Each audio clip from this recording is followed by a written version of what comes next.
Well, hi there, Paulie here. Whee! Banana goodness.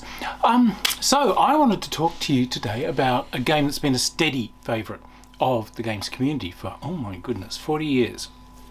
Call of Cthulhu. Now, I mean, way back when I was in high school, we discovered H.P. Lovecraft's books, and they've been a fan favourite amongst fan community since the 70s and 80s. They've been a steady read. And Call of Cthulhu is a role-playing game that is designed to emulate the horror style found in the works of H.P. Lovecraft. Now, Lovecraft is a figure that's very problematic, so problematic we'll drink.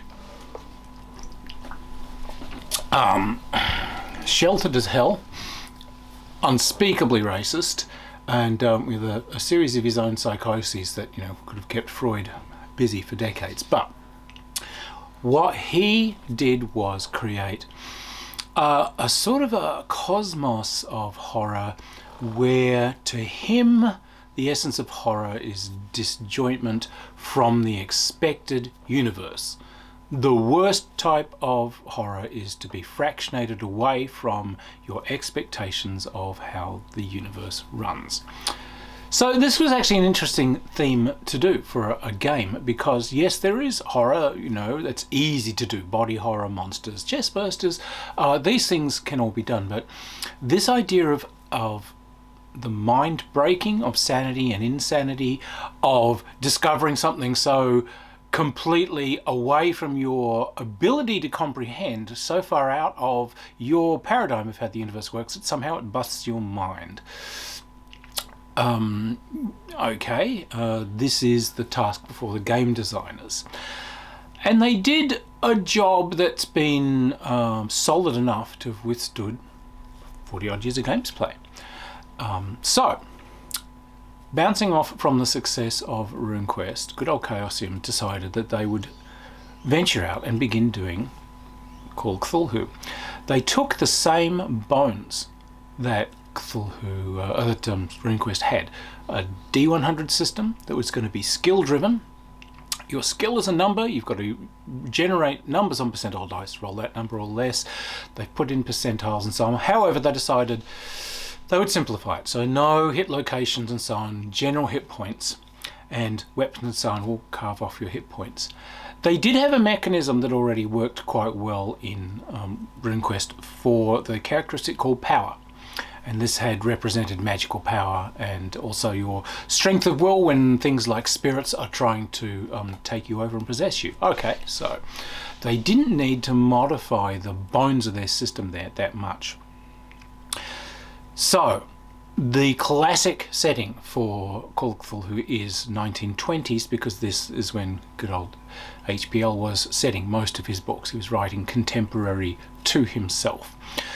So your original version of Call of Cthulhu, you generate characters suitable very often for that kind of Bostonian, New England kind of setting that old Howard loved.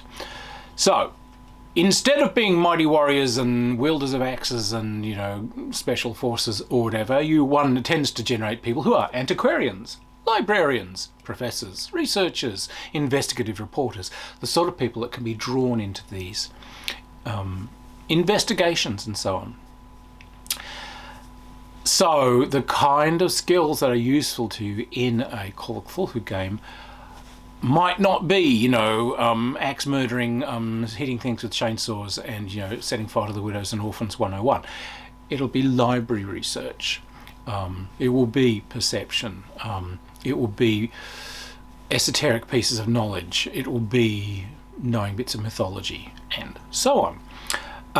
We had some fun with some early games, of course, where people came thundering in. It's like, oh yes, look, these things are all used. The monsters must use claws and teeth. I'll have a suit of plate armor made, and the spectacle of someone trying to flee a 60-foot tall walking tentacle tree while you're wearing a suit of plate armor, or stay with me forever. All right, here we go. So you're going to move 1, 2, 3, 4, 5, and from the other side of the room, this thing goes 1, 2, 3, 4, 5, 6, 7, 8. Keep going, Jeff. 1, 2, 3, 4, 5. Okay. 1, 2, 3, 4, 5, 6, 7, 8. And, you know, guns often don't work on things. This guy has previously emptied a Tommy gun into this thing for absolutely no effect, which is, you know, why he's now trying to run away in plate armor.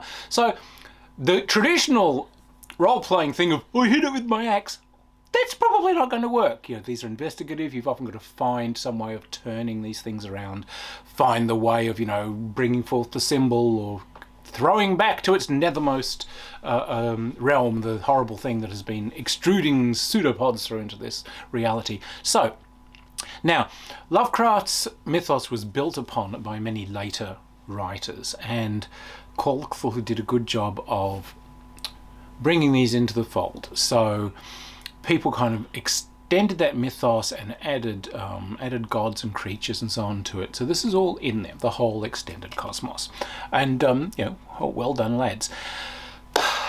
So, brilliantly, and also problematically, there is a core mechanism to Call of Cthulhu.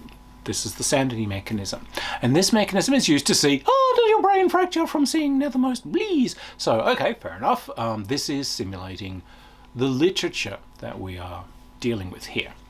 So, when you encounter a shocking thing, you know, horrible polyps come bursting out from that mine, fish people are actually living among us, you have to make a sanity check. This is a percentile roll. It's based on your power characteristic. And if you pass it, each individual creature or a list of things that describe different kind of actions and activities that might be happening tell you how much sanity that you lose. So as you fail, your sanity wears away and it becomes harder and harder and harder to pass these sanity rolls. Some of these things actually inflict sanity loss on you even if you pass. If you take a major loss of sanity in one go, then things happen to you. So at its simplest, you freeze up, you scream, you shout, you know, void yourself, you whatever. However, and this is where it gets kind of comedic, there's a large list of interesting trauma effects that you can have. Essentially, you get phobias, and you roll on this thing to see phobias. Now, I do not seriously believe that this chart was honestly meant to be used straight. So, Fishman leaps out at you and goes, and you go, and completely fail your sanity roll. Oh my god, roll on the Phobia Chart. Yes, you are now terrified of trees. I don't believe that's what the designers intended. They had a random chart there in case you couldn't figure out for yourself what to do. In reality, maybe this guy, well, he encountered this thing in a dark street or an enclosed space or something. So the fact that the guy might now have a fear of fish, a fear of dark spaces, he might be claustrophobic, those would be logical choices. But there are things that can, you know, whittle away at your sanity as well, like you see paintings that seem to change before your eyes. But most kind of interestingly, the more you know about the mythos, the higher your Cthulhu mythos knowledge rises. It subtracts directly off your sanity. So the more you know about, you know, the giant wobbly things in space that, you know, dance shrieking to the nethermost tunes whistled by the polyp creatures, this makes you way more of a loony. So then you get kind of comedic party tactics. So pick one person who's a complete basket case. No. Whenever there's a book, a strange German tome, something written in Latin, some weird Arabic text, everyone, let's all go have a read and then we'll know about this and we'll know what we're up against. No, don't. Pick one person whose brain you're going to completely destroy, and that person is the party loony. And they read all this stuff, their sanity is absolutely gaga. So the moment so much as a hand puppet, peeks around the corner, this person will go and completely lose it. But that's okay, that's your resource to ask about interesting things. Their job is now to be knowledgeable and completely made of spun glass. And so you got some kind of comedic tactics. Now, there were some problems with Call of Cthulhu as a long-running campaign game. People love playing campaigns, not just one-shots. I believe that the game was originally designed for one-shots because this is the literature that it's emulating. Howard's things are usually a character in a short story or at the absolute utmost sort of a short novella. and they tend not to be back. They've either like had their brain completely fractured, or they've been eaten by terrible things which come pouring out of 5-dimensional rugose unfathomable unspace, or somehow they triumphed, but they're now hiding up in the mountains writing their memoirs. So because that sanity whittles down, there are mechanisms in the game for recovering it, and again, they were trying to handle something that the books honestly didn't have to. It's like, if your brain's been fractured but you're still going on because you're adventurers, you've got to be able to get that sanity mechanism back. So basically you go off to Happy Gardens Sanatorium and you do some finger painting. It's a bit like a scene out of Francis the Mule. You all sit there doing some nice craft activities and weave some baskets, and you recover your sanity, and now you're off for your next invention. So there can be some comedic aspects to it. Combat tends to can be relatively deadly. Like something like a low-end monster, blah, blah, blah, it might slash at you with a D6 claw. Your hit points, as in what is now basic role-playing, will come off an average of your size and your constitution. So an average of 3d6. It'll take a few slashes of a claw to actually hurt you. On the other hand, being hit by a firearm, that's going to really clap a stopper on your day. That's a bad idea. Having someone point a Tommy gun at you and plow a whole bunch of bullets into you, definitely a no-no. So it's not a game that encouraged nose-to-nose conflict, and rightly so. Getting shot with a Tommy gun really is a very bad thing if you're planning things for later on in your career. However, it's got all of the different mechanisms for increasing your characteristics, and of course we have some wonderful spells, grimoires and things that you can pick up so that your characters actually can learn from these books spells and strange powers that will help them. So it remains a strong game. It remains top of the heap as far as horror genre games go. It is adaptable. So you can do Call of Cthulhu for the current era. You can do medieval. You can do ancient Roman. You can do some people do some wonderful kind of Renaissance or campaigns sort of set during the American Revolution and so on. It is 100% adaptable to time period and land and backgrounds. And that flexibility is given it strength. So look, it's still a thriving, living game. There are hundreds of adventures done for this. Now, some of the adventures are good, some of them are bad. Some of them just want to take you on a nice little roam and break you. All right?